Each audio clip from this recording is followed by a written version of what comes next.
allowing refugees in endanger the UK? Many people sympathise with those they consider to be genuine refugees, but they are concerned that hidden amongst them there will be terrorists who wish to commit violent acts. Over half of people surveyed in the UK think that taking in refugees increases the likelihood of a terrorist attack. Fears of such a threat have been stoked by sensationalist reporting in the press, as well as the rise of groups such as UKIP. Are people right to have these concerns? And do such concerns mean we have no responsibility to help any people seeking refuge? First, the risk of terrorists entering the UK hidden amongst refugees has been vastly overstated. There are safeguards built into the 1951 Refugee Convention that mitigate the risk that dangerous people will be able to make their way to the UK as refugees. Refugee status may not be granted to combatants, fighters, or those involved in serious crime.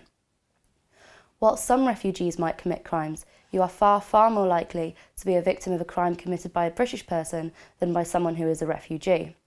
The overwhelming majority of refugees just want the opportunity to live somewhere safe and begin rebuilding their lives. But second, even if some people claiming refuge were intent on committing violent acts, we may wonder, does that undermine the claim of the many others to assistance? To think clearly about this, we can consider an analogous but simplified case. Imagine 10,000 miners are trapped in a mine. You have the power to unblock the mine shaft and let them out. But you also have this further information.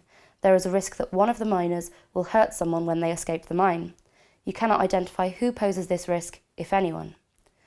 What hangs in the balance? On the one hand, if you act, you are certain to save 10,000 lives. On the other hand, acting risks harm befalling another person in the future. Should you leave all of the miners trapped in order to avoid any risk of future harm? Another way of putting the question is whether the risk of one person behaving wrongly nullifies any obligation or responsibility we have to provide assistance to those in desperate need right now.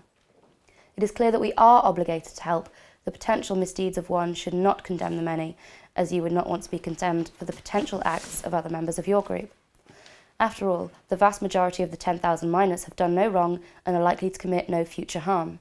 It seems unreasonable to sacrifice all of them to avoid the risk of a small minority of them committing a future harm. Consider the situation from the other way around.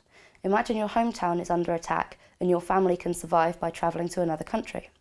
However, another British person was accused of intending to harm people in that country, so British people are not allowed to enter and you cannot travel there for safety. This seems unfair to you, to your family, and to all other British people who harbour no such intention.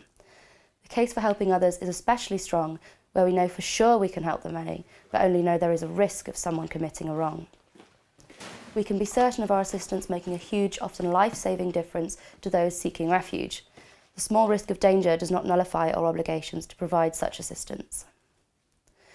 In cases where very many people could be aided, even though that brings a small risk of also helping someone who is intent on harm, there is a strong case for continuing to provide the help that we can to those who are in need. We are faced with a complex set of issues which will not be resolved by preventing vulnerable people entering the country. Domestic security is certainly important. However, averting this threat will require compassion and understanding, rather than hardline nationalist policies which will only increase support for radical groups. Alienating minority groups within our own population is a far greater risk to public safety.